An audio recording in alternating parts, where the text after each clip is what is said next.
rekan kami Irianto Susilo. Nah, sebelum kami bahas lebih lanjut, kami ingin tampilkan terlebih dahulu kalau tadi ada isu mengenai jemaah haji yang terlantar. Ya. Nah, Kementerian Agama juga kan tadi sudah disampaikan ada perubahan kebijakan mengenai catering ya terhadap jemaah haji asal Indonesia yang melaksanakan ibadah haji di Tanah Suci. Seperti apa sih kemudian perubahannya, kebijakannya, dan termasuk layanan konsumsi ya. Ini yang kami tampilkan ini adalah layanan konsumsi di Mekah tahun ini atau 1444 Hijriah. Ya. Layanan konsumsi diberikan ke jemaah di Mekah pada tanggal 1 hingga 24 Juni 2023. Dan juga kalau kita lihat sebenarnya pemirsa, pertanyaan besarnya kan mengapa kemudian tidak ada makanan juga minuman pada saat jemaah ini terlantar di Mina. Nah, layanan konsumsi berhenti sementara. Jemaah bisa membeli secara mandiri pada tanggal 25 Juni 2023 dan juga ada beberapa aturan lainnya termasuk juga layanan konsumsi di Arafah, Musdalifah dan Mina. Ini 15 kali makan dan 1 kali snack berat. Jadi memang sudah ada aturan-aturan tertentu dan mengenai makanan minuman yang kemudian tidak diterima oleh para jemaah yang terlantar di Mina ini dikarenakan memang pada saat di Musdalifah tersebut kan ini hanya pemberhentian sementara begitu, Bang? Iya, ini sesuai dengan timeline yang sudah ditampilkan begitu ya. Oke, kami akan kembali bergabung dengan rekan Irianto Susilo dari Mekah. Anto, kemarin kita sama-sama mengetahui ada informasi mengenai jemaah yang terlantar begitu ya. Anda bisa menggambarkan tidak setidaknya seberapa penuh, seberapa masif begitu jemaah kemarin ketika di puncak haji kemarin, Anto? Baik, terima kasih Bayu. Saya bisa menggambarkan kondisi kemarin ya setelah wukuf di Padang Arafah. Memang kemudian jamaah haji Indonesia kemudian bergerak ke Musdalifah. Yang saya alami sendiri saat dari wukuf di Arafah itu memang pergerakan itu memang kita agak sedikit macet. Selain jumlah jamaah haji yang banyak juga jumlah bis-bis kendaraan yang mengangkut jamaah juga cukup tinggi ya. Saya bisa menceritakan sedikit saat setelah selesai wukuf di Arafah, setelah matahari terbenam, rombongan kami bergerak dari Arafah itu sekitar pukul 8 malam, itu baru tiba di Musdalifah itu sekitar 11 malam waktu Arab Saudi.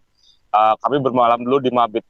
Padahal seperti biasanya dari Arafah ke Musdalifah itu hanya membutuhkan waktu sekitar kurang lebih 30 menit. Karena sehari sebelumnya kami sudah melakukan cek lokasi dan kami cek waktu perjalanan itu kurang lebih paling lama 30 menit. Itu perpindahan dari Musdalifah. Kemudian setelah lepas jam 12 malam, tepatnya setengah 1 waktu Arab Saudi, kami bergerak ke Mekah. Kemudian melakukan wukuf di Mekah. Kemudian setelah wukuf di Mekah, subuh kami bergerak ke Mina.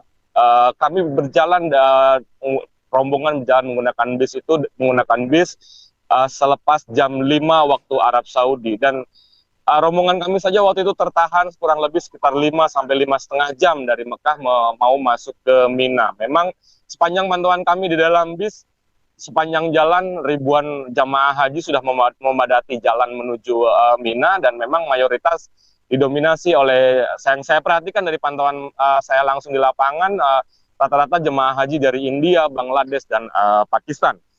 Demikian Bayu, kalau saya bisa sedikit menginfokan untuk jemaah haji India sendiri saja ada 175.000 jemaah haji, kemudian Pakistan juga ada 178.000 jamaah haji dan Bangladesh ada 127.000 jamaah haji. Sementara untuk Indonesia sendiri ada 220.000 jamaah haji lebih. Saat itu pagi itu memang ada 2 ruas jalan yang memang digunakan untuk jamaah haji dan untuk kendaraan atau bus-bus yang membawa jamaah baik dari yang Mekah maupun yang dari Musdalifah menuju Mina. Namun karena padatnya jamaah haji, akses jalan tersebut tertutup penuh oleh jamaah sehingga bus pun harus bergerak perlahan dan yang saya alami sendiri sekitar 5 jam sampai 5,5 jam baru bisa Anto, masuk Mina dari jam. Baik, Bayu. Anto, mungkin Anda kan memantau tadi dari berdasarkan pengalaman Anda, kemudian Anda melihat beberapa jemaah dari India, Pakistan gitu. Nah, kalau video yang kami terima kan banyak juga jemaah asal Indonesia yang mereka harus beristirahat di Musdalifah gitu dan kondisi yang cuaca terik. Nah, soal cuaca ini seberapa panas, Anto, sehingga ini kan juga berisiko ya, terutama bagi jemaah haji asal Indonesia yang sudah lansia. Ya. Gitu.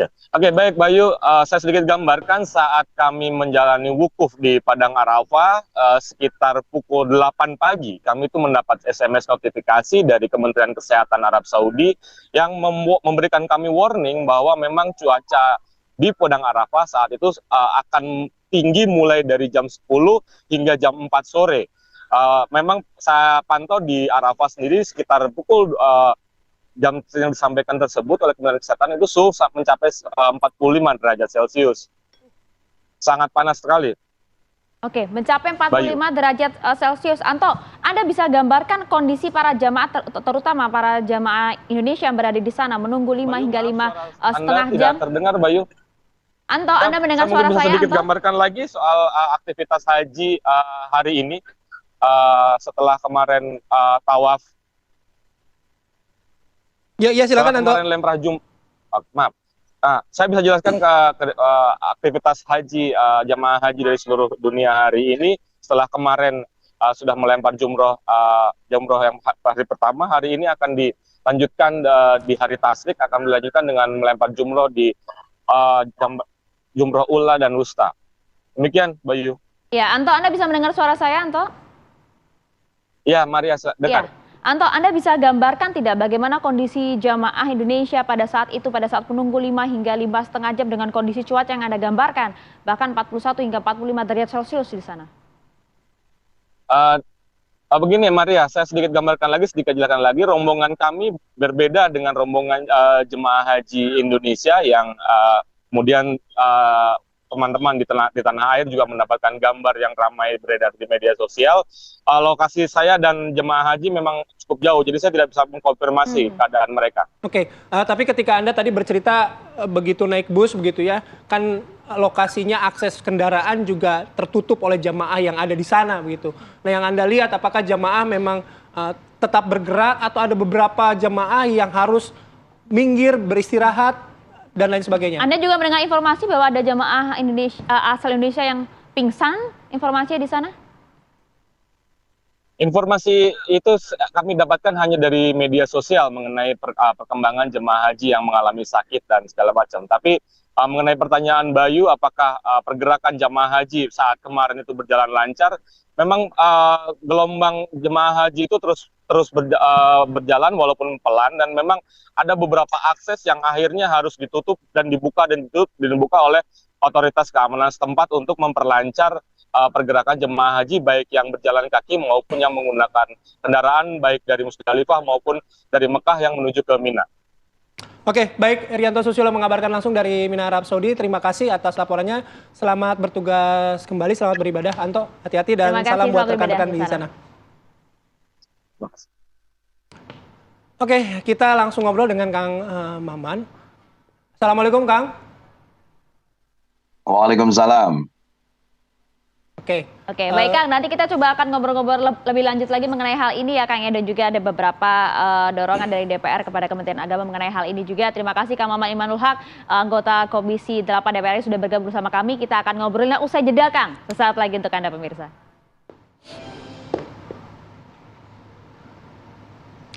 ya, Anda kembali di Apa Kabar Indonesia Pagi. Kita langsung berbincang dengan Kang Maman. Kang Maman, dari pantauan Anda dan juga tim, apa yang sebenarnya terjadi kemudian hingga ada beberapa jamaah yang mengeluhkan ya soal tidak ada jemputan. Pokok permasalahan ini. Yes. Silakan, Kang. Iya, saya ingin menggambarkan bagaimana pergerakan jamaah. Sebagian jamaah ada yang memang melakukan tarwiyah dulu atau mabit di Mina di tanggal 8.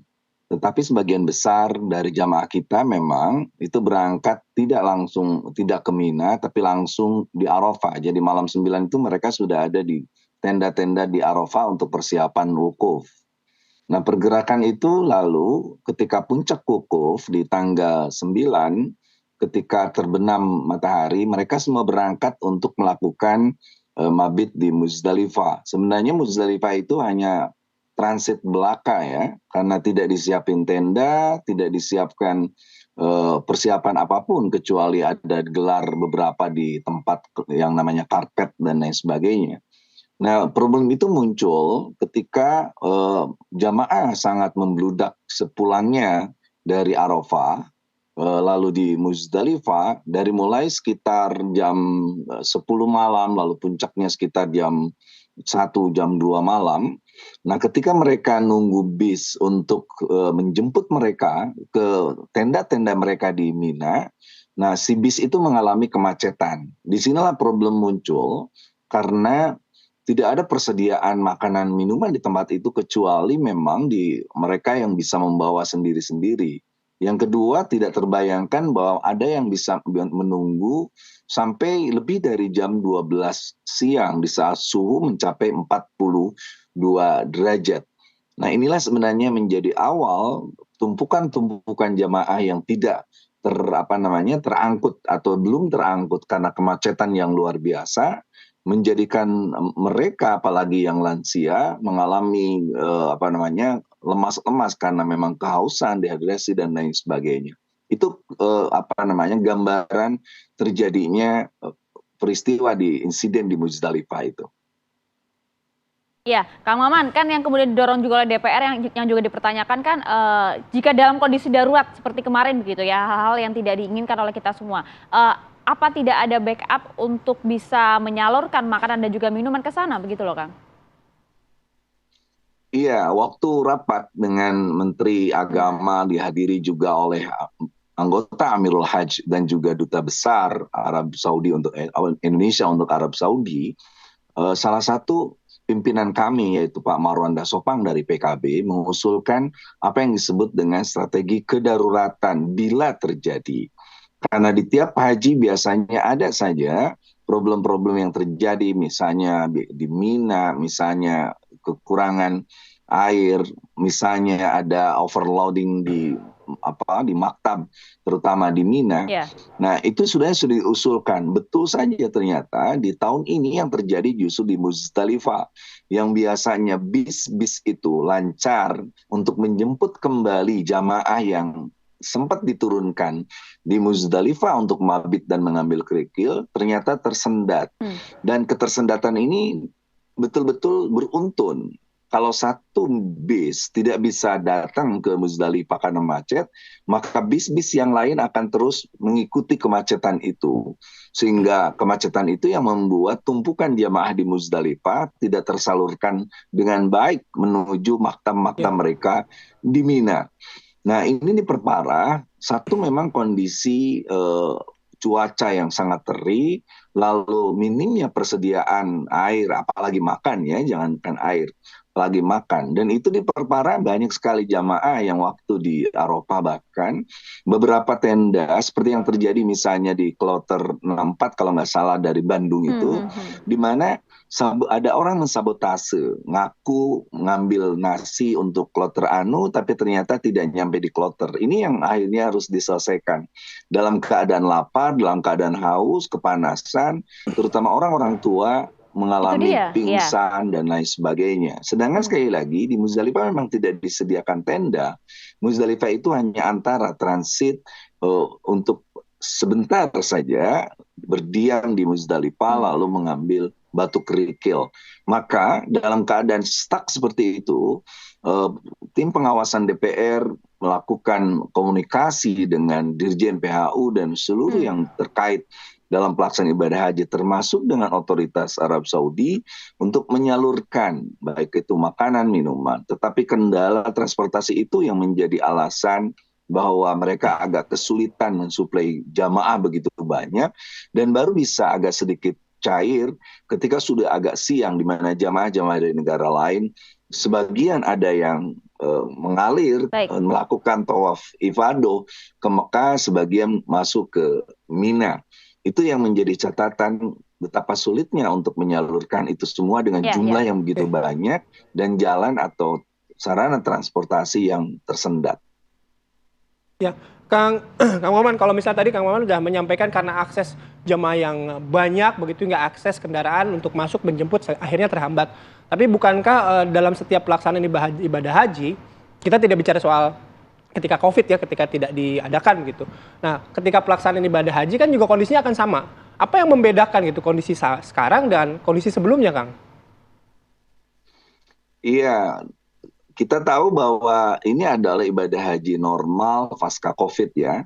Iya. Kalau tahun kemarin kita 1 juta dan tanpa lansia itu normal-normal saja, maka hari ini adalah kuota full dan mungkin juga lebih dari yang ada dalam catatan kuota.